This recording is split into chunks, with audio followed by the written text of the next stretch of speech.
नमस्कार दोस्तों, Bharni online classes में आप सभी का स्वागत है। आज देखिए दोस्तों, हम एक नई शुरुआत करने जा रहे हैं जो रीट और थर्ड ग्रेड के लिए बहुत बड़ी शुरुआत है। ठीक है, तो इसमें हम साइंस के लिए हम चैप्टर वाइज क्या पढ़ेंगे दोस्तों, साइंस पढ़ेंगे। ठीक है, तो देखिए साइंस का जो क्लास 7 है, ठीक है, क्लास 7 का चैप्टर 1 है आपका, जो चैप्टर 1 है आपके दिया हुआ है न्यूट्रिशन इन प्लांट्स। ठीक है, पादपों में पोषण। तो आपको जो बुक है उसमें से पूरा नहीं पढ़ना पड़ेगा, इसमें से मैंने जो इम्पोर्टेंट है वो मैंने यहाँ पे इसकी पीडीएफ बनाई है। ठीक है, तो इससे क्या होगा दोस्तों, आपका टाइम बचत होगा। ठीक है, और इसके अलावा इसमें मैंने कुछ भी नहीं छोड़ा है। ठीक है, तो देखिए अब हम इसमें पढ़ने जा रहे हैं। ठीक है, देखिए पोषण क्या होता है। देखिए दोस्तों, पहले देखेंगे पोषण। पोषण को इंग्लिश में हम न्यूट्रिशन बोलते हैं। ठीक है, देखिए सजीवों द्वारा भोजन ग्रहण करने व इसके उपयोग की विधि क्या होती है दोस्तों, आपकी पोषण होती है। ठीक है, तो ये क्या होगी दोस्तों, पोषण की डेफिनेशन है। ठीक है, अब पोषण देखिए दोस्तों दो टाइप का होता है। ठीक है, पोषण के दो प्रकार होते हैं, जिनमें एक होता है स्व पोषण, ठीक है, सेल्फ न्यूट्रिशन। ठीक है, और दूसरा होता है विषम पोषण, हेटेरोजीनियस न्यूट्रिशन। ठीक है, ये आपके पोषण के दो टाइप हैं, एक होता है स्व पोषण, एक होता है विषम पोषण। ठीक है, अब देखिए इसमें स्व पोषण देखिए पहले क्या है। तो स्व पोषण देखिए क्या होता है कि वह पोषण जिसमें जीव अपना भोजन स्वयं संश्लेषित करता है। इसका मतलब क्या होगा कि वह पोषण जिसमें कोई भी, चाहे जीव हो चाहे पौधा हो, है ना, ठीक है, तो उसमें क्या होता है, जो भोजन होता है वो खुद उसके अंदर बनता है, मतलब खुद वो अपना कार्य खुद करता है भोजन बनाने का। ठीक है, और उसको खुद को भी उपयोग में लेता है। ठीक है, इसे बोलते हैं स्वपोषण। और ऐसे पादप क्या कहलाते हैं दोस्तों, आपके स्वपोषी कहलाते हैं। ठीक है, याद रखना, स्वपोषी उनको बोलते हैं जो स्वपोषण करते हैं। और स्वपोषण क्या होता है, जो अपना भोजन स्वयं संश्लेषित करते हैं। ठीक है, खुद बनाते हैं। ठीक है, याद करना। ठीक है, अगला देखिए इसमें, अगला है दूसरा विषमपोषी।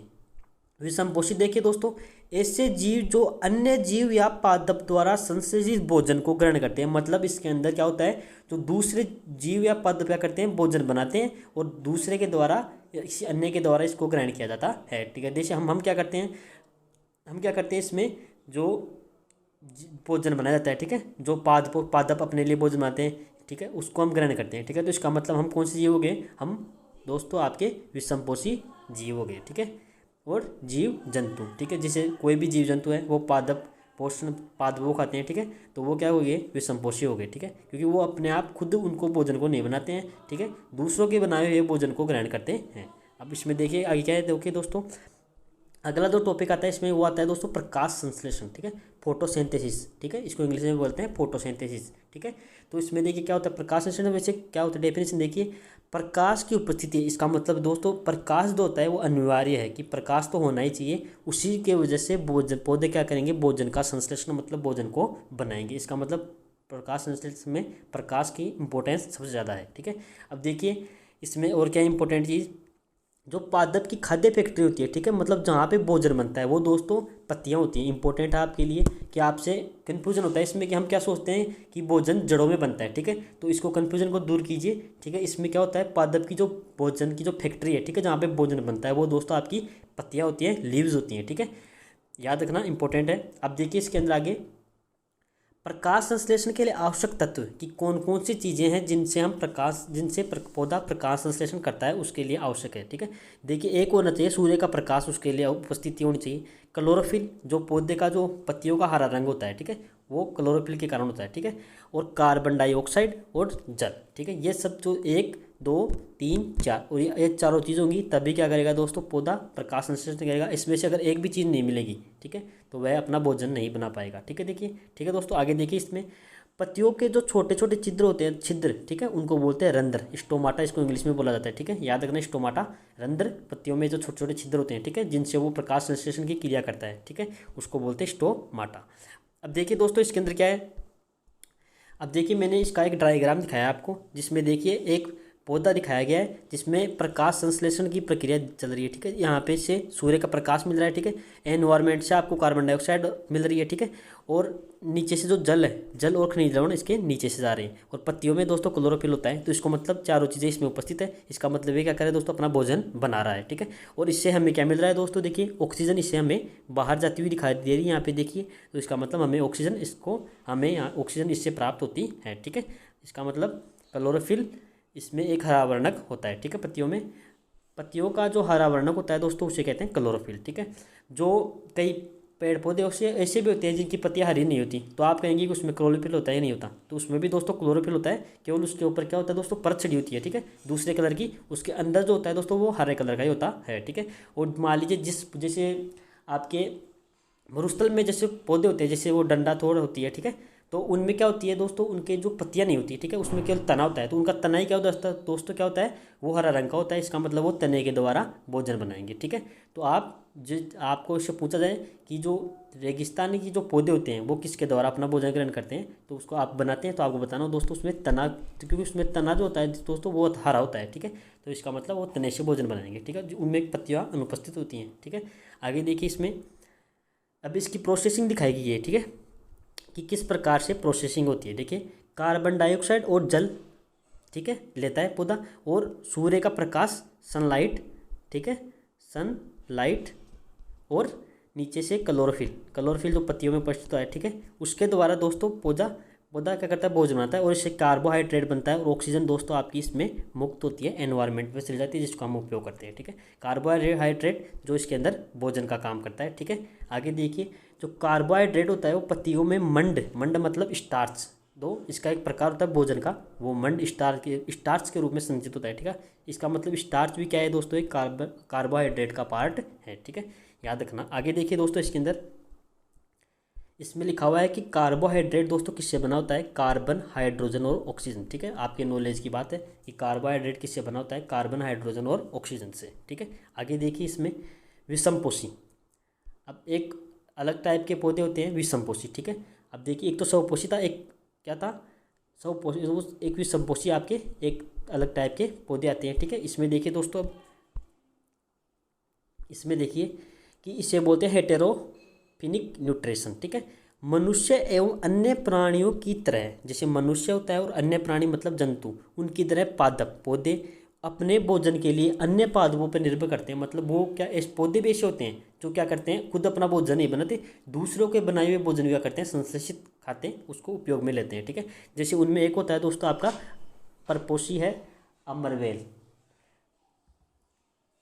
जैसे आपको ये डायग्राम दिखाया गया है इसके अंदर, ये दोस्तों आपका अमरवेल का डायग्राम है, जिसे इंग्लिश में कुस्कुटा कहते हैं, ठीक है, कुस्कुटा कहते हैं इसके। जो ये नीचे इसके अंदर जो पौधा था, ठीक है, उसको बोलते हैं प्रपोषी पौधा, जिसे हम होस्ट बोलते हैं, ठीक है। होस्ट जैसे कोई जैसे भूत होता है, ठीक है, मैं एग्जांपल बताऊँ, जैसे भूत क्या करता है, अपने लिए जो आत्मा होती है उस आत्मा जो होती है वो तो क्या करती है, जैसे मान लीजिए वो तो क्या है दोस्तों आपकी अमरवेल है, और जो अपनी बॉडी है वो दोस्तों इसका क्या हो गया, होस्ट हो गया, जिसके अंदर वो रहती है, ठीक है, जिसके ऊपर वो डिपेंड करती है। तो अब देखिए इसमें जो अमरवेल है, ठीक है दोस्तों, ये अमरवेल का डायग्राम है, चित्र है, जो पीले रंग की है, ठीक है। वो क्या करती है दोस्तों, एक जो कोई भी पौधा होता है उसके ऊपर पूरे पे आच्छादित हो जाती है, ठीक है, मतलब फैल जाती है, और फैलने के बाद क्या करती है, जो उससे क्या करती है, उस जो पौधा जो भोजन आता है उसको उसमें काम में लेती है, और देती है, उस पौधा जो क्या होता है दोस्तों वो खत्म होता जाता है, ठीक है, ठीक है। इसको मतलब इसका अमरबेल क्या है दोस्तों, आपका परजीवी है, इंपॉर्टेंट है, याद रखना, क्योंकि अमर परजीवी है, क्योंकि दूसरों पे डिपेंड करता है अमरबेल, ठीक है। अब देखिए दूसरा जो होता है दोस्तों इसमें परपोषी, ठीक है, जिस पर परजीवी आरोहित होता है, मतलब जिसके ऊपर जो पौधा है वो आरोहित होता है, मतलब आच्छादित होता है, छटता है, ठीक है। आगे देखिए इसमें तीसरे टाइप के परपोषी में आते हैं दोस्तों कीट बख्शी पादप, ठीक है। कीट बख्शी का मतलब इंसेक्टिवोरियस एंड प्लांट्स, इंसेक्टिवोरियस प्लांट्स का मतलब वो गए प्लांट्स जो क्या करते हैं दोस्तों, पाद जो क्या करते हैं दूसरे जो जानवर हैं, ठीक है, कीट हैं, उनको क्या करते हैं, उनका खाते हैं और अपना पोषण प्राप्त करते हैं, ठीक है। इन्हें घटपर्णी पादप या पिच्चर पादप भी इनको कहते हैं, ठीक है, याद रखना, इसी के नाम है ये कीट बख्शी पादप को घटपर्णी पादप और पिच्चर पादप कहते हैं। अब देखिए इसमें क्या होता है, कीटों का भक्षण करने वाले पादप, मतलब कीटों को खाने वाले पादप, ठीक है। जैसे दोस्तों आपको इसके एग्जाम्पल देखिए दोस्तों, इसमें एक तो होता है विनस फ्लाई ट्रैप है, ठीक है, और एक संड्यू, ठीक है। ये दोस्तों आपके दो क्या हैं दोस्तों, आपके ये हैं दो आपके कीट बख्शी पादप, तो इनको याद रखना है, इसके एग्जाम्पल पूछा जा सकता है, ठीक है, कि आपसे पूछा जा सकता है कि कीट बख्शी पादप का एग्जाम्पल कौन सा, तो आपको याद रखना है विनस फ्लाई ट्रैप और संड्यू, ठीक है। अब देखिए इसमें इसका जो जिसका इसमें पेंटिंग है, ठीक है, इसका जो चित्र दिखाई दे रहा है उसमें देखिए जो ये इसमें जो ये चित्र है, ठीक है, उसमें ये इसकी पत्तियां हैं, ठीक है। इसमें क्या करता है कि जैसे मान लीजिए ये जीव है तो ये इसमें फंस गया, ठीक है। जैसे ये जीव इसके जो इसका जो पार्ट ये वाला इसके अंदर प्रवेश करेगा तो ये क्या करता है दोस्तों, अपना इधर से और इधर से इसको बंद कर लेता है ऊपर से, तो ये बाहर नहीं निकल पाता, तो बाहर नहीं निकलेगा तो ये क्या करता है दोस्तों, धीरे धीरे जो इसकी पत्तियां हैं, ठीक है, उसमें से क्या होता है एक रस स्रावित होता है, ठीक है। उस रस के द्वारा क्या करता है ये जानवर जो कीट है वो क्या होता है धीरे धीरे मरता जाता है, ठीक है। और उसमें से जो पोषक तत्व है वो उसको अवशोषित कर लेता है, और जो कचरा बचता है, ठीक है, उसको वह वापस बाहर निकाल देता है, ठीक है। ये इसकी प्रोसेस होती है, ठीक है। आगे देखिए दोस्तों, इसमें आते हैं मर्तजीवी, ठीक है। मर्तजीवी देखिए दोस्तों, इंग्लिश में जिसको डेड बोलते हैं, ठीक है। वे जीव जो किसी मृत्यु या विघटित, मर्त है दोस्तों, ये मर्त है, ठीक है। मर्त या विघटित जैविक पदार्थ से पोषक प्राप्त करते हैं, मतलब जैसे कोई जीव मर गया, ठीक है, या फिर जैसे कोई पादप है वो अब खत्म हो चुका है, मतलब सूख चुका है, जैसे कोई जीव मर चुका है, ठीक है। तो ये जीव क्या करते हैं, ये दो जीव है दोस्तों, ये वैसे क्या होते हैं, मरे हुए होते हैं, ठीक है। ये क्या करते हैं, जैसे ये हवा में एनवायरनमेंट में इधर उधर घूमते रहते हैं, ठीक है। जैसे ही कोई इनको मर्त चीज़ दिखाई देती है, ठीक है, उसके ऊपर ये बैठ जाते हैं और उससे क्या करते हैं दोस्तों, अपना पोषण प्राप्त करते हैं, ठीक है। जैसे कवक और फंजाई, जैसे आपने ब्रेड देखी है, ठीक है। ब्रेड होती है दोस्तों, उस पर कुछ दिन उसको हम खुला छोड़ दें तो उस पर क्या होता है दोस्तों, वो जो फफूंद है वो उस पर आ जाती है, मतलब, ठीक है। तो उस वही है दोस्तों आपके कवक या फंजाई, उसी को बोलते हैं, ठीक है। ऐसे ही रोटी पे होता है, ठीक है। आगे देखिए दोस्तों, इसमें एक है सहजीवी संबंध, सहजीवी संबंध, सिम्बोलिटिक रिलेशनशिप, ठीक है। इसमें देखिए क्या होता है दोस्तों, ये दोस्तों बहुत इंपॉर्टेंट सिस्टम है, ठीक है। इसमें क्या होता है, कुछ जीव एक दूसरे के साथ रहते हैं तथा अपना आवास व पोषक तत्व एक दूसरे को बांटते हैं, ठीक है। मतलब जैसे कोई भी दो पार्ट हैं, ठीक है, जैसे लाइकेन है, देखिए इसमें एग्जांपल मैंने दिख रहा है, लाइकेन है जो सहजीवी संबंध का उदाहरण है, ठीक है। तो इसमें क्या होता है दोस्तों, जो लाइकेन है, लाइकेन शैवाल प्लस कवक दोनों को बोलते हैं, ठीक है। तो इसमें दो जीव हो गए, एक तो शैवाल और एक कवक। तो इसमें क्या होता है, शैवाल में तो देखिए दोस्तों क्या होता है, हरे रंग का होता है, इसका मतलब उसमें तो क्लोरोफिल है। जबकि कवक में क्या होता है दोस्तों, वो मर्त जीवी है। तो इसमें क्या करता है, कवक जो होता है शैवाल को रहने के लिए आवास देता है, ठीक है। कवक जो होता है शैवाल को रहने के लिए आवास देता है और जल और पोषक तत्व उपलब्ध कराता है। उसके बदले में शैवाल क्या करता है, प्रकाश संश्लेषण से जो भोजन बनाता है वो कवक को प्रदान करता है। मतलब ये दोनों दोस्तों आपस में एक दूसरे पर डिपेंड है, ठीक है। उसको बोलते हैं सहजीवी संबंध। इसी प्रकार राइजोबियम जो जीवाणु है वो क्या करता है दोस्तों, पौधे की जो जड़ें होती हैं उसके अंदर निवास करता है। जैसे चना हो गया, मटर, मूंग हो गया, इन सब की जो जड़ें हैं, ठीक है, जो फली वाली जो जिनसे हम फली प्राप्त करते हैं, ठीक है, उनकी जड़ों में क्या करता है दोस्तों, निवास करता है, ठीक है। तो इसमें क्या करता है, खुद तो क्या करता है, जो पौधा है, ठीक है, उसको क्या करता है, जो एनवायरनमेंट की जो नाइट्रोजन है उसको चेंज करके नाइट्रेट में बदल के और पौधे को प्राप्त करता है, जिससे पौधा वृद्धि करता है, ठीक है, भोजन बनाने में सहायक है। और जो पौधा है, ठीक है, वो जो क्या करता है, भोजन राइजोबियम जीवाणु को प्राप्त करवाता है, ठीक है। तो याद रखना दोस्तों, ये सहजीवी संबंध का उदाहरण है, ठीक है। और जो ये आपसे क्वेश्चन पुटअप हो जाए कि नाइट्रोजन स्थिरीकरण में भूमिका निभाने वाले जीवाणु का क्या नाम है, तो आपको बताना है राइजोबियम नामक जीवाणु, ठीक है, याद रखना है आपको। तो ये दोस्तों आपके जो चैप्टर फर्स्ट है, ठीक है, उसके इंपॉर्टेंट नोट्स हो गए। आपको इसके अलावा कुछ पढ़ने की जरूरत नहीं है इसके अंदर, ठीक है। तो अब देखिए दोस्तों, इसमें मैंने आपसे एक क्वेश्चन आपके लिए लेकर आया हूँ इसके अंदर। तो याद देखिए, आपको इसको बताना है कि इसमें क्या होगा, ठीक है। कॉलम ए है, उसमें दे रखा है आपको क्लोरोफिल, नाइट्रोजन, अमरबेल, जंतु और कीट, पक्षी, पादप। ये दोस्तों आपको देखिए इसको सुमेलित करना है कॉलम बी से। तो ठीक है, तो दोस्तों आप इसको सुमेलित कीजिए और आप क्या करना है, इसको आप कमेंट करके ज़रूर बताइए, ठीक है। ठीक है, इसमें मैं आपको थोड़ी सी हिंट दे देता हूँ। देखिए कीट जैसे क्लोरोफिल है, ठीक है, क्लोरोफिल दोस्तों, आप क्लोरोफिल किससे संबंधित है, नाइट्रोजन किससे संबंधित है, अमरबेल किससे संबंधित है, जंतु किससे संबंधित है और कीट पक्षी किससे संबंधित है, ठीक है। आपको इसको मैच करना है और आपको कमेंट करके बताना है कि कौन से में कौन सा आएगा, ठीक है। इसमें से मैं आपको चार मैं आपको बताऊंगा, एक आप खुद बताइए, ठीक है। जैसे मैं आपको बताऊँ क्लोरोफिल देखिए दोस्तों, आपको सबको पता है क्या होता है क्लोरोफिल, क्या इसमें पत्तियों में पाया जाता है, ठीक है। आपको मैंने एक बता दिया, ठीक है। जैसे कीट पक्षी पादप देखिए दोस्तों, आपका कीट पक्षी पादप जो है, कीट पक्षी पादप क्या है दोस्तों, आपके गठफरंडी को बोलते हैं कीट पक्षी पादप, ठीक है। अमरबेल दोस्तों आपका क्या होता है दोस्तों, परजीवी होता है, ठीक है। आप सभी को पता है अमरबेल क्या है, परजीवी है, ठीक है। आगे देखिए दोस्तों, जंतु क्या होते हैं दोस्तों, वो परपोषित होते हैं, मतलब दूसरों पे डिपेंड करते हैं, ठीक है। और नाइट्रोजन स्थिरीकरण का काम जीवाणु करता है, ठीक है। तो आपको ये मैंने इसका आंसर बता दिया, याद रखना है, इसको पूछा जा सकता है आपसे। अब देखिए दोस्तों, आपका चैप्टर नंबर 2 आता है, ठीक है। चैप्टर नंबर 2 दोस्तों आपका है न्यूट्रिशन इन एनिमल्स, मतलब प्राणियों में पोषण, ठीक है। अब देखिए प्राणियों में पोषण की हम चैप्टर पढ़ने जा रहे हैं, तो तैयार हो जाइए चैप्टर के लिए। पहले इसमें पॉइंट दे रखा है आपको पाचन देखिए दोस्तों, सब जानते हैं पाचन क्या होता है कि जटिल पदार्थ, कोई भी जटिल पदार्थ, जैसे हम खाना खाते हैं वो जटिल पदार्थों में होता है, ठीक है, वो जटिल होता है एक तरीके से। तो जटिल पदार्थों को सरल पदार्थों में परिवर्तित करना या टूटना उसका विखंडन कहलाता है। और इस प्रक्रिया को क्या कहते हैं दोस्तों, पाचन कहलाता है, ठीक है। तो आपको याद रखना है, ये पाचन है। अब देखिए जो खाद्य अंतर्ग्रहण है, अंतर्ग्रहण का मतलब दोस्तों क्या होता है, भोजन को अंदर ग्रहण करना। तो अलग अलग जो आपके जीव हैं, अलग अलग जो प्राणी हैं, वो अलग अलग टाइप से क्या करते हैं, पौधे को अपने अंदर जो भोजन है उसको ग्रहण करते हैं। देखिए दोस्तों इसमें क्या है, जैसे कोई भी जीव है वो क्या करता है, निगलता है कोई भी चीज़। जैसे सांप होता है वो क्या करता है, अपने भोजन को जो क्या करता है, निगलता है, ठीक है। पकड़ना, कोई भी जो जैसे छिपकली है वो क्या करती है, अपने जो भोजन होता है उसको पकड़ती है, ठीक है। काटना, कोई भी जो जीव है वो क्या करता है, काटता है, ठीक है। चबाना, कोई जीव चबा चबा के खाता है, ठीक है, जैसे हम क्या करते हैं, भोजन को चबाते हैं, ठीक है। छीलना, कोई जीव होता है वो छील कर खाता है, ठीक है। स्पंजी और साइपनी, ठीक है, ये सब दोस्तों आपके क्या है, खाद्य अंतर्ग्रहण की विधियाँ, ठीक है। जिसमें वो एक होता है जैसे चूषण, ठीक है। चूषण क्या होता है दोस्तों, जैसे मच्छर होता है, कोई भी मरमर पक्षी होता है, जैसे जैसे वो क्या बोलते हैं इसको इंग्लिश में, मरमर पक्षी को, जो हमिंग बर्ड होता है, ठीक है। हमिंग बर्ड होता है वो क्या करता है, जो फूलों का रस होता है क्या करता है, उसको चूसता है, ठीक है। ये सब दोस्तों आपके क्या हैं, विधियाँ हैं इसकी, ठीक है। चूषण है ये, चूषण, ठीक है। ये भी क्या है दोस्तों, ये अंतर्ग्रहण की विधि है, ठीक है। अब देखिए इसमें अलग अलग मैंने उसको एग्जाम्पल बताया कि एक देखिए स्टारफिश होती है, वो क्या किस प्रकार से अपना भोजन ग्रहण करती है। देखिए स्टारफिश, तारा मछली, कैल्शियम कार्बोनेट के कठोर कवच वाले जंतुओं का आहार बनाती है। तो आपसे क्वेश्चन पूछा जा सकता है कि स्टारफिश किस का भोजन क्या है, तो आपको बताना है कैल्शियम कार्बोनेट। कवच खोलने के बाद जो ये क्या करती है, मछली क्या करती है दोस्तों, जो क्या करती है, अपने हाथों से क्या करती है, कवच को खोलती है पहले तो उसके, ठीक है। जो इसके ये पार्ट हैं, ये इसके हाथ हैं, ठीक है। इससे क्या करती है, वो अपने भोजन को जो क्या करती है, खोलती है, ठीक है। पहले फिर वो क्या करती है, वो अपने जो यहाँ पे जिसका मुख होता है, ठीक है, मुख से क्या करती है, अपने आमाशय को बाहर निकालती है, ठीक है। आमाशय को बाहर निकालती है और जंतु के कोमल भागों को खाती है, ठीक है। और आमाशय को वापस शरीर में ले जाती है और आहार धीरे धीरे पचता जाता है, ठीक है। इस प्रकार से क्या करते हैं, अपना भोजन करती है, ठीक है। आगे देखिए इसमें क्या है, मानव पाचन तंत्र, ठीक है।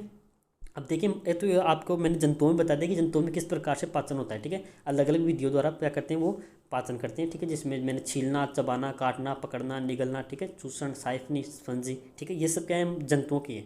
अब देखें तो मानव में पाचन किस प्रकार से होता है, ठीक है। अब मानव पाचन है, ठीक है, उसमें पाचन तंत्र के अंग देखिए दोस्तों क्या क्या है, ठीक है। देखिए पहला जो पार्ट आता है, ठीक है दोस्तों, उसमें आता है मुख कुइका, मतलब स्टार्ट कहाँ से होता है हमारा पाचन तंत्र। देखिए पहले मैं इसको डायग्राम बता देता हूँ आपको, ठीक है। उसका डायग्राम देखिए पहले इसमें, कि जैसे हमारा यहाँ से भोजन को हम क्या करते हैं, ग्रहण करते हैं, ठीक है। यहाँ से भोजन को ग्रहण करते हैं मुख्य द्वारा, जहाँ पे हमारी जीवा होती है, ठीक है, जीवा, जीव बोलते हैं। मुख द्वारा भोजन ग्रहण किया, ठीक है, मुख गुइका हमें भोजन गया। आगे अगला पार्ट आता है इसमें ग्रसिका, ठीक है, जो इसके जो हमारी जो नली होती है, इसकी भोजन को अंदर लेते हैं, उसको बोलते हैं ग्रसिका, ठीक है। तीसरा पार्ट आता है इसका, मतलब ये वाला है दोस्तों आपका आमाशय। आमाशय में तीसरा पार्ट है, ठीक है। तीसरा पार्ट से देखिए यहाँ से दोस्तों ये अगला पार्ट यहाँ पे जुड़ा हुआ है, ठीक है। देखिए मैं इसका पेन, इसका जो लाइट है वो चेंज करता हूँ पेन की, ये वाला, ठीक है, ठीक है। इसमें देखिए अब जो तीसरा पार्ट है दोस्तों, तीन पार्ट हो गए यहाँ तक, ठीक है। अब चौथे पार्ट में देखिए दोस्तों, ये दोस्तों यहाँ पे जुड़ी हुई थी छोटी आंत से, ठीक है। ये अंदर वाली है छोटी आंत, ये जो अंदर वाली हिस्सा है उसको बोलते हैं छोटी आंत, ठीक है। छोटी आंत में जाती है फिर भोजन, ठीक है। छोटी आंत से फिर यहाँ पे देखिए ये जो ये वाला पार्ट है यहाँ पे जुड़ा हुआ है, तो ये क्या होता है, बड़ी आंत में फिर अपना भोजन जाता है, ठीक है।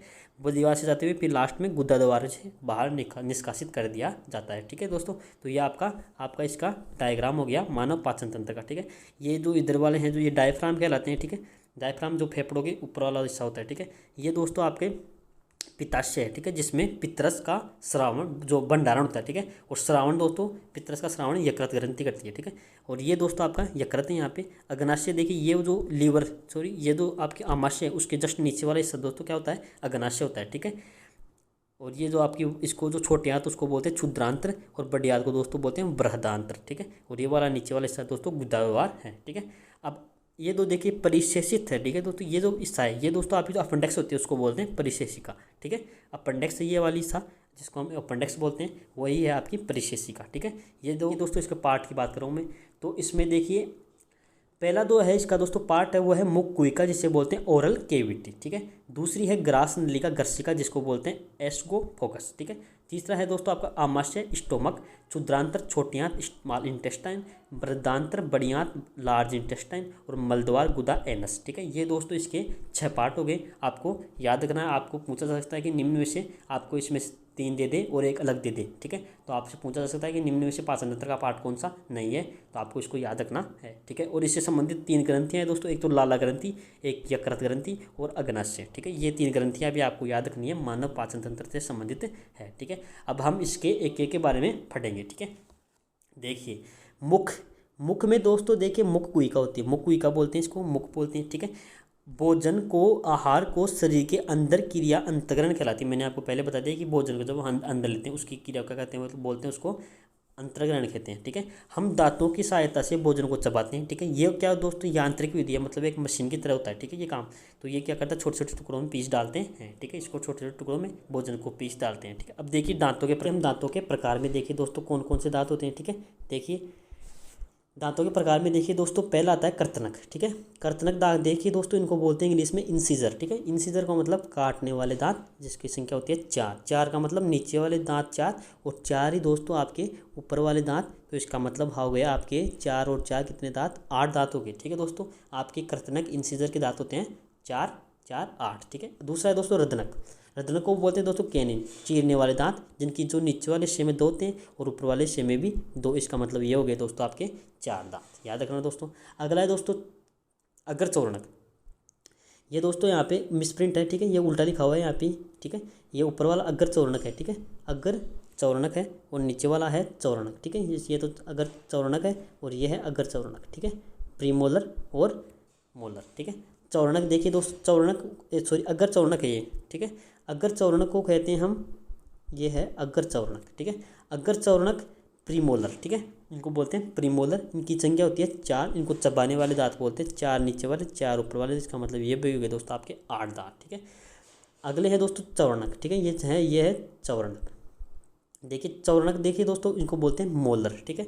इनको बोलते हैं, ये जो होते हैं पीसने वाले दांत होते हैं, इनकी संख्या होती है 6। तो 6 नीचे वाले और 6 ऊपर वाले, इसका मतलब ये हो गए दोस्तों आपके 12 दांत। टोटल हो गया आपके 32 टीथ, ठीक है।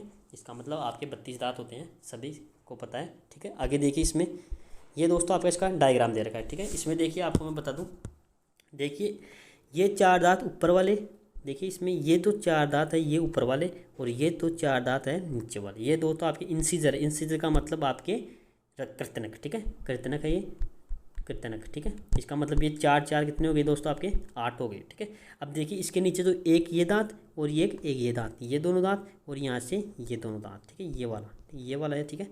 तो ये दोस्तों कितने हो गए, ये वाले दांत 2 ऊपर वाले 2 नीचे वाले, इसका मतलब कितने हो गए, इनको बोलते हैं रदनक कैनिन। इसका मतलब ये हो गए कितने 4 दांत, ठीक है।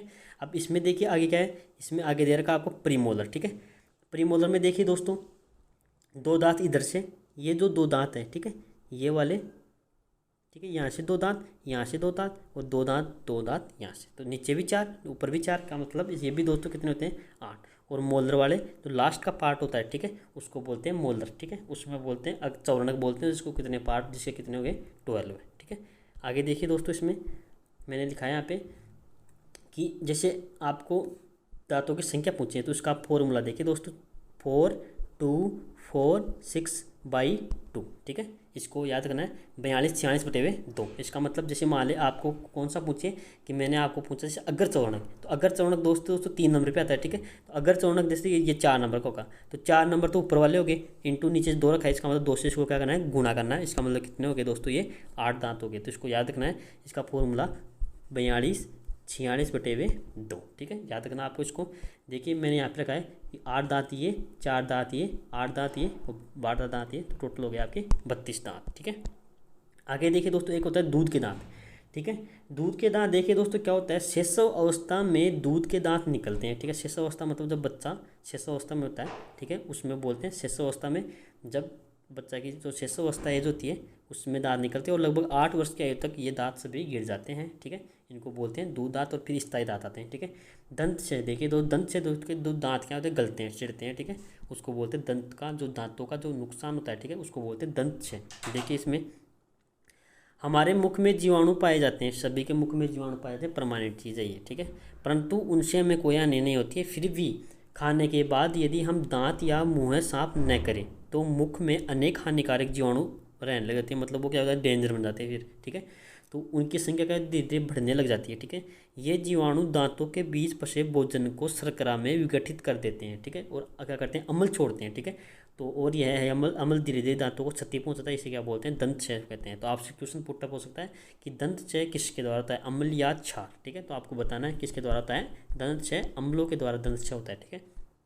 आगे देखिए दोस्तों जीभ।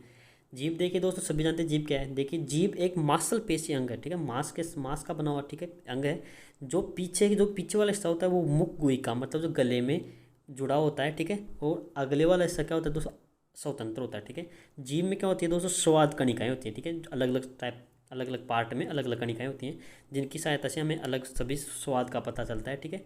और जीभ होती है वो निगलने, सॉरी निगलने है यहाँ पे, निगलने में सहायता करती है, ठीक है, निगलने में सहायता करती है। और भोजन में लार को मिलाने का कार्य करती है, जिससे लसलसा बन जाता है भोजन, ठीक है। और वो अंदर निगलने में आसानी हो जाती है, ठीक है उसको। अगला देखिए दोस्तों, इसमें जो दूसरा पार्ट है इसका, जो पाचन तंत्र उसका है भोजन नली गर्सिका, ठीक है। देखिए जो निगला हुआ, ठीक, ये निगला हुआ है कि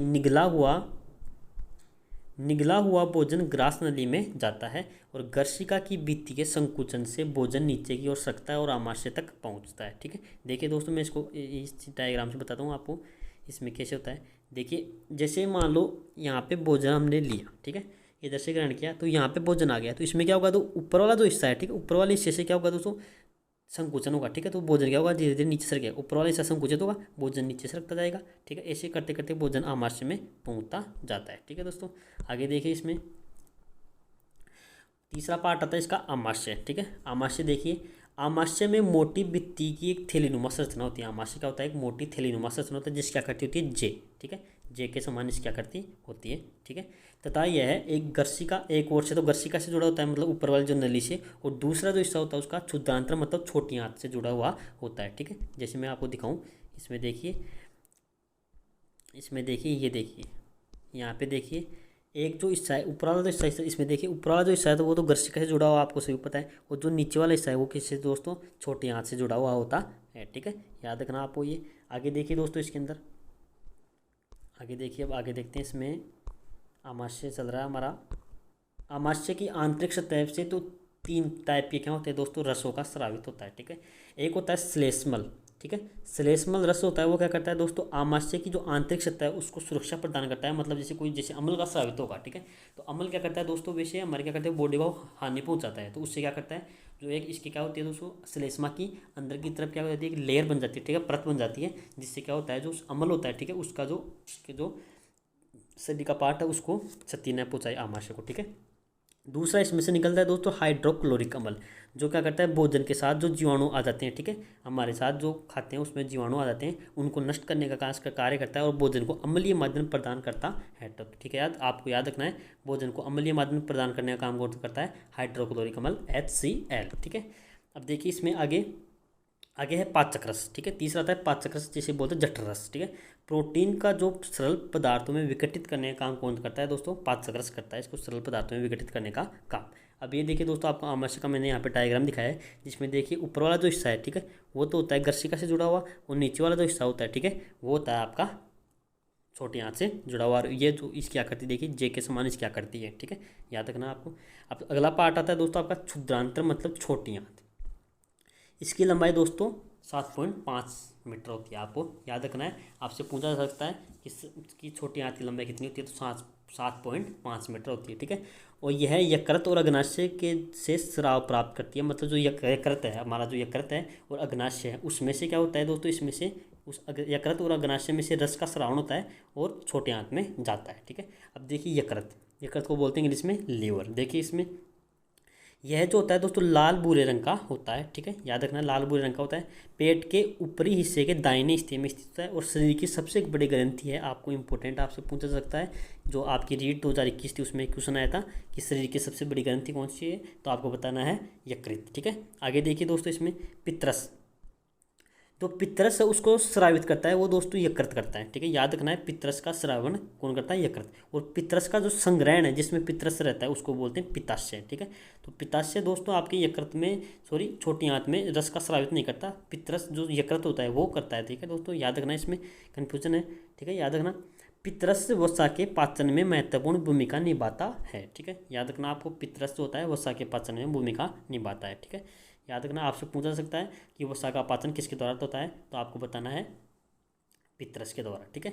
अब देखिए मैं इसको यकृत दिखाऊँ आपको, तो इसमें डायग्राम में देखिए यकृत, ये देखिए दोस्तों यहाँ पे, ये देखिए जो ये आपको यहाँ पे भूरे रंग का पार्ट दिखाई दे रहा है ये वाला, ठीक है, ये होता है दोस्तों आपका यकृत। और जो ये बीच में एक थैली दिखाई दे रही है, ठीक है, ये वाली दोस्तों, ये दोस्तों आपका पित्ताशय, ठीक है। तो याद रखना आपको पित्ताशय और पितरस को। तो पितरस का श्रावण करता है दोस्तों आपका यकृत, और जो पित्ताशय का संग्रहण होता है पित्त का, ठीक है, वो होता है दोस्तों आपके पित्ताशय में, ठीक है। अब देखिए दूसरा पार्ट आता है दोस्तों इंसिजर, सॉरी अग्नाशय, पेन सीजर बोलते हैं इसको। पीले रंग की ग्रंथि होती है, ठीक है। अग्नाशयिक, इसी के द्वारा अग्नाशयिक रस का स्रावण होता है, ठीक है। अग्नाशय के द्वारा अग्नाशयिक रस का स्रावण होता है, जो क्या करता है, कार्बोहाइड्रेट और प्रोटीन पर क्रिया करता है, ठीक है। कार्बोहाइड्रेट को दोस्तों ये क्या करता है, सरल शर्करा ग्लूकोज में चेंज कर देता है। वसा को वसा अम्ल और ग्लिसरॉल में चेंज करता है, और प्रोटीन को एमिनो अम्ल में चेंज करता है। कौन, अग्नाशय। तो आपसे क्वेश्चन पुटअप हो सकता है कि वसा जो होती है किस में चेंज होती है, वसा अम्ल और ग्लिसरॉल। प्रोटीन किस में होता है, एमिनोमल। और कार्बोहाइड्रेट सरल शर्करा जिसे हम बोलते हैं ग्लूकोज में चेंज होता है, ठीक है। अब अगला देखिए दोस्तों क्षुद्रांतक में अवशोषण, ठीक है। इसमें किस प्रकार से ये कार्य करता है इसके अंदर, ठीक है। भोजन किस प्रकार से इसमें कार्य करता है, भोजन के ऊपर किस प्रकार कार्य होता है। तो इसमें दोस्तों एक होता है पार्ट इसके अंदर दीर्घरोम, जिसे रसांकुर या रोस्ट्रम बोलते हैं, ठीक है। दीर्घरोम होते हैं, ठीक है। वो क्या करते हैं, देखिए इसमें क्या होता है, छोटी आंत की आंतरिक जो भित्ति है, ठीक है, यहाँ पे भित्ति है, ठीक है, आंतरिक जो सतह है, ठीक है, उसके अंदर क्या होते हैं, अंगुली के समान, अंगुली के समान क्या होते हैं दोस्तों, संरचनाएं पाई जाती हैं। वो क्या करती हैं, उन्हें दीर्घरोम बोलती हैं।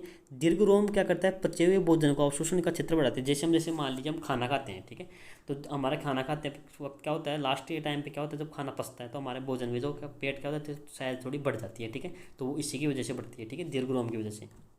आगे देखिए दोस्तों क्या होता है, स्वांगीकरण। स्वांगीकरण देखिए दोस्तों क्या है, दीर्घरोम में सूक्ष्म रुधिर वाहिकाओं का जाल फैला होता है। मतलब जो दीर्घरोम है उसमें क्या होती हैं, छोटी छोटी नसें होती हैं, ठीक है, उनका जाल होता है। तो दीर्घरोम की सतह से पचे हुए भोजन का अवशोषण करते हैं, ठीक है। ये क्या करती हैं, जो नसें, जो भोजन पच गया उसमें से जो इंपॉर्टेंट जो चीज़ है उसका क्या करती है, अवशोषण कर लेती है, ठीक है। और वह क्या होता है दोस्तों, रुधिर वाहिकाएं, मतलब खून की नसों में चला जाता है, ठीक है। और अवशोषित पदार्थ का स्थानांतरण रुधिर वाहिकाओं द्वारा शरीर के विभिन्न भागों तक होता है। मतलब फिर क्या करता है, वो जो ब्लड के द्वारा पूरा जो इम्पोर्टेंट जो चीज़ है, जो अवशोषित पदार्थ हुआ, ठीक है, वो क्या होता है, पूरे बॉडी तक पहुंचाया जाता है, ठीक है, जहां उनका उपयोग जटिल पदार्थों को बनाने में किया जाता है, ठीक है। इसे कहते हैं स्वांगीकरण, ठीक है। आप अब आगे देखिए दोस्तों, इसमें कोशिकाओं में उपस्थित ग्लूकोज का विघटन जो होता है, ठीक है, कोशिका में जो ग्लूकोज होता है उसका विघटन ऑक्सीजन की सहायता से होता है, और कार्बन डाइऑक्साइड प्लस जल में होता है, और ऊर्जा मुक्त होती है, जिसे हमें क्या मिलती है दोस्तों, एनर्जी मिलती है, जिसे हम भोजन खाते हैं, ठीक है। तो भोजन क्या हमने, वो क्या है, ग्लूकोज है। जैसे वो अंदर गया उसमें क्या होती है दोस्तों, ऑक्सीजन की सहायता से क्या होती है, ऑक्सीजन की सहायता से उसमें उसका क्या बनता है, कार्बन डाइऑक्साइड और जल बनता है, ठीक है। तो कार्बन डाइऑक्साइड दोस्तों हम वापस बाहर निकाल देते हैं, ठीक है, और जल हमारी बॉडी में काम आता है, और इसके साथ हमें ऊर्जा मुक्त होती है, जो हमें उसके भोजन खाने पर एनर्जी मिलती है, ठीक है। आगे देखिए दोस्तों, इसके अंदर इसमें लिखा हुआ है, मैंने इसको बताया, इसको एक रिएक्शन के हिसाब से कि ग्लूकोज में ऑक्सीजन मिलता है, ठीक है, और कार्बन डाइऑक्साइड प्लस जल प्लस ऊर्जा मुक्त होती है, ठीक है। अब देखिए दोस्तों अगली जो पार्ट है इसमें वर्धांतर, मतलब बड़ी आंत। बड़ी आंत का नाम है दोस्तों, बड़ी आंत है इसकी, जो ये क्या होती है दोस्तों, वैसे साइज में छोटे होते हैं, इसकी लंबाई 1.5 मीटर होती है, ठीक है।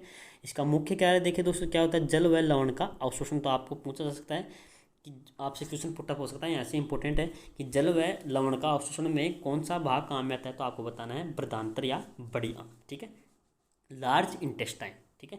इसमें देखिए दोस्तों एक पार्ट है ORS, जो हम ORS का घोल लेते हैं, ठीक है, इसको इंग्लिश में बोलते हैं ओरल रिहाइड्रेशन सॉल्यूशन, जीवन रक्षक घोल, जिसमें नमक, जल और चीनी का मिश्रण होता है, ठीक है। आपको नॉलेज के लिए जीवन रक्षक घोल ORS की फुल फॉर्म क्या है, तो आपसे पूछ लिया जाए तो ORS ओरल रिहाइड्रेशन सॉल्यूशन, ठीक है। अब देखिए लास्ट का जो पार्ट होता है इसमें मल द्वार या गुद्दा, इसके द्वारा दोस्तों अपचित भोजन क्या होता है, मल के द्वारा बाहर निकाल दिया जाता है, ठीक है। अब ये तो दोस्तों मानव में पाचन की बात हो गई। अब देखिए दोस्तों रोमंथी जंतु क्या होते हैं, इंपॉर्टेंट है ये भी। रोमंथी जंतु इसको बोलते हैं इंग्लिश में रूमिनिएंट, जो जुगाली करते हैं, ठीक है। जुगाली कौन करता है दोस्तों, आपने गाय भैंस देखा होगा, वो क्या करते हैं दोस्तों, खाना खाने के बाद क्या करते हैं, जब रेस्ट कर रही होती हैं उस टाइम पे क्या करती है, अपना मुँह चलाती रहती है। तो इसका मतलब ये थोड़ी है कि वो कुछ कर नहीं रही, वो क्या करती हैं, वो क्या करती है, पहले भोजन को जल्दी जल्दी पूरे भोजन को क्या करती है, जैसे उसका घास था उसको पूरे को पहले करती है पेट के अंदर ले जाती है, ठीक है। पेट के अंदर जाने के क्या करने के बाद क्या करती हैं, वो वापस को उसको मुँह में लाती हैं, ठीक है। और मुँह में लाने के बाद उसको फिर से चबाती हैं और फिर से क्या करती हैं, उसको अंदर ग्रहण करती हैं, ठीक है। तो उसको बोलते हैं, वो बोलते हैं रोमंथी जंतु कहलाते हैं, ठीक है। घास में सेलुलोज पाया जाता है, जो एक प्रकार कार्बोहाइड्रेट है, आपको याद रखना है, जो घास होता है जैसे हमारे तो भोजन में ग्लूकोज पाया जाता है, ठीक है, तो घास में क्या होता है, सेलुलोज होता है, ठीक है, वो भी एक तरह का कार्बोहाइड्रेट ही होता है, ठीक है। आगे देखिए अदनाल। अदनाल देखिए दोस्तों, इसका जो इसमें जो क्या है, जैसे मैं इसको यहाँ पे पहले डायग्राम से आपको समझाता हूँ, ठीक है। देखिए यहाँ से जो क्या करता है, जानवर क्या करता है, भोजन को ग्रहण किया, ठीक है, और यहाँ पे इसको एकत्रित कर लिया, एक पूरे खाते एक साथ, तो आपको पता है जल्दी जल्दी खा लेते हैं पहले। फिर क्या करते हैं दोस्तों, इसको बाहर निकालते हैं, वापस मुंह में लेकर आते हैं यहाँ पे, ठीक है। इसको फिर वापस चबाते हैं, ठीक है, फिर इसको चबाते हैं, फिर वापस इसको अंदर ग्रहण करते हैं। और ये दो के दोस्तों यहाँ पे जो ये वाला पार्ट है, ठीक है, ये होता है दोस्तों अदनाल, ठीक है। ये अदनाल होता है ना, इसी के द्वारा क्या करते हैं, पौधे जो क्या करते हैं, सॉरी, जो आपके जो जीव जंतु हैं, ठीक है, वो घास फूस खाते हैं, ठीक है। इसका पाचन जो होता है इसके द्वारा होता है, घास फूस का सेलूलोज का पाचन इसके द्वारा होता है, अदनाल के द्वारा। घोड़ा, खरगोश, गाय में क्या होता है, छोटी आंत और बड़ी आंत के बीच एक थैलीनुमा संरचना होती है, उसको बोलते हैं अदनाल, ठीक है। मानव में क्या होता है दोस्तों, ये अनुपस्थित होती है, ठीक है। अगर मानव में ये चीज़ होती, अदनाल का जो पार्ट है वो अगर मानव के अंदर होता, तो हम भी क्या करते हैं दोस्तों, घास फूस खा सकते थे, ठीक है। याद रखना आपको इसका मतलब, क्योंकि मानव में ये अनुपस्थित होता है, इसलिए हमें घास फूस हम नहीं खा सकते, उसका पाचन हमारे भोजन में नहीं होगा, ठीक है। अब देखिए अमीबा। अमीबा देखिए दोस्तों, अमीबा दोस्तों एक कोशिकीय जीव है। आपसे पूछा जा सकता है कि अमीबा किस प्रकार का जीव है, तो आपको बताना है एक कोशिकीय जीव, ठीक है। अमीबा एक अथवा अधिक अंगुली नुमा प्रवर्ध निकालता है, ठीक। अब मैं इसको एक बार आपको डायग्राम से बताता हूँ। देखिए दोस्तों इसमें क्या करते हैं, जैसे मान लीजिए यहाँ पे दोस्तों देखिए ये भोजन है, ठीक है, जैसे खाद्य कणिका है, तो ये क्या करेगा दोस्तों, अपने जो इसका पार्ट ये लसलसा होता है, ठीक है दोस्तों, ये किसी भी आपने इसको अपनी बॉडी को किसी भी शेप में डाल सकता है, ठीक है। तो ये क्या करता है, धीरे धीरे इसके दोनों साइड में ऐसे चलेगा, ठीक है, इस साइड दोनों साइड में चलेगा और इसको भोजन को क्या कर लेगा, कवर कर लेगा, ठीक है। कवर ये इधर से जुड़ जाएगा फिर वापिस, है ना, ठीक है, ये जो है इधर से जुड़ जाएगा और भोजन को क्या करेगा दोस्तों, अंदर ले लेगा, ठीक है। अंदर जैसे लेगा, ठीक है, इसमें जो ये अंदर वाला हिस्सा इसको बोलते हैं खाद्यदानी, ठीक है। यहाँ पे इसका क्या होता है, तो इसका भोजन का पाचन होता है, इसको आपको याद रखना है, ठीक है। और जैसे ही इसको अंदर लिया, इसका में जो इंपॉर्टेंट चीज़ है, ठीक है, जो इसके काम की जो चीज़ है उसको तो क्या कर लेता है दोस्तों, अंदर ग्रहण कर लेता है, और बाकी का जो पार्ट जो काम का नहीं है उसको धीरे धीरे वह ऐसे करके बाहर निकाल देता है, ठीक है। ये दोस्तों आपके अमीबा हो गया। अब देखिए इसमें अमीबा एक अथवा अधिक अंगुली नुमा प्रवर्त निकालता है, मतलब ये दो क्या है, अंगुली नुमा प्रवर्त है, ठीक है। इसको बोलते हैं पादाब या कृत्रिम पाँव, इसी की सहायता से ये भोजन को पकड़ता है, ठीक है, अंदर ग्रहण करता है, ठीक है। अमीबा में पाचन देखिए दोस्तों खाद्यदानी में होता है, आपको पूछा सकता है, इंपॉर्टेंट है कि अमीबा में पाचन कौन से स्थान पर होता है, तो आपको बताना है खाद्यदानी के अंदर होता है, ठीक है। तो ये दोस्तों आपके क्या हो गए, इंपॉर्टेंट नोट्स हो गए किसी चैप्टर नंबर 2 जंतुओं में पोषण, ठीक है। अब इसके क्वेश्चन है, देखिए आपको क्वेश्चन का आंसर बताना फटाफट। देखिए इसमें वसा का पूर्ण रूप से पाचन किस अंग में होता है, तो आपको ये ऑप्शन दे रखे हैं, अग्नाशय, मुख्य, क्षुद्रांत्र और वृद्धांत्र, ठीक है। तो आपको बताइए किस पार्ट में होता है वसा का पूर्ण रूप से पाचन, ठीक है। तो देखिए आपको मैं बता दूं, वृद्धांत्र, उसमें क्या होता है दोस्तों, जल और लवण का अवशोषण होता है, ठीक है। और क्षुद्रांत्र में क्या होता है दोस्तों, जो भोजन होता है उसका पूर्ण रूप से पाचन होता है, मुख में हम भोजन को चबाते हैं। और आमाशय बचा हुआ, इसमें क्या होता है दोस्तों, जो जठरस निकलता है, ठीक है, जठरस से क्या होता है दोस्तों, प्रोटीन का वसा का क्या होता है दोस्तों, आपका पाचन होता है, ठीक है। याद रखना, इसका मतलब इसका आंसर क्या हो गया दोस्तों, आपका आमाशय हो गया, ठीक है। दूसरा क्वेश्चन देखिए, जल का अवशोषण मुख्यतः किस अंग के द्वारा किया जाता है, आपको पूछ लिया जाए, तो आपको इसमें बताना है, इसका ऑप्शन देख रहा आपको आमाशय, गर्शिका, क्षुद्रांत्र और वृद्धांत्र, तो आपको बताना है इसमें आंसर हो जाएगा दोस्तों वृद्धांत्र का मतलब बड़ी आंत में क्या होता है दोस्तों, इसका क्या होता है, जल का अवशोषण होता है। और सुमेलित कीजिए, अगला क्वेश्चन आता है आपके, सुमेलित कीजिए।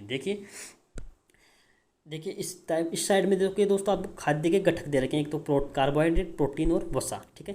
तो आपको इसमें पाचन के उत्पाद किससे कौन सा पाचन का उत्पाद में मिलता है, ठीक है। तो देखिए जो कार्बोहाइड्रेट है वो किस में चेंज होता है, प्रोटीन किस में चेंज होता है और वसा किस में चेंज होती है, ठीक है। तो आपको ये बताना है, ठीक है। तो जल्दी से कमेंट करके बताइए किस में कौन सा किस में चेंज होता है, ठीक है। आगे देखिए दोस्तों क्वेश्चन नंबर अगला देखिए, सुमेलित कीजिए। अगला आता है सुमेलित करने में, ये ग्रंथियाँ दे रखी हैं आपको, ठीक है, शरीर के पार्ट, जो बॉडी पार्ट है, बॉडी पार्ट क्या, जो पाचन तंत्र के जो अंग है उसमें दे रखा है, तो इसमें भी आपको सुमेलित करके बताना है, ठीक है। मैं इसमें आपको एक दो बता दूं कि जो लाला ग्रंथि, ठीक है, वो लाला रस स्रावित करती है, ठीक है। आमाशय में देखिए दोस्तों क्या होता है, आपको पता है आमाशय में क्या होता है, आमाशय में पित्तरस का अम्ल का निर्मोचन दोस्तों किस में होता है, आमाशय में होता है, ठीक है। यकृत, ये कर क्या करता है दोस्तों, पितरस का श्रवण करता है। श्रवण नहीं, ये श्रावण है, ठीक है। श्रा व अण, ठीक है, श्रावण करता है, ठीक है। मैंने आपको ये 3 बता दिए, आपको ये 3 बताने हैं, ठीक है, किस में क्या होता है, ठीक है। तो ये दोस्तों आपके क्या हो गए, चैप्टर 1 और चैप्टर 2 के इंपॉर्टेंट नोट्स हो गए, और इनमें से जो क्वेश्चन बनते हैं वो आपको याद करना है, ठीक है। आपको इसके अलावा खुद कुछ भी पढ़ने की ज़रूरत नहीं है, ठीक है।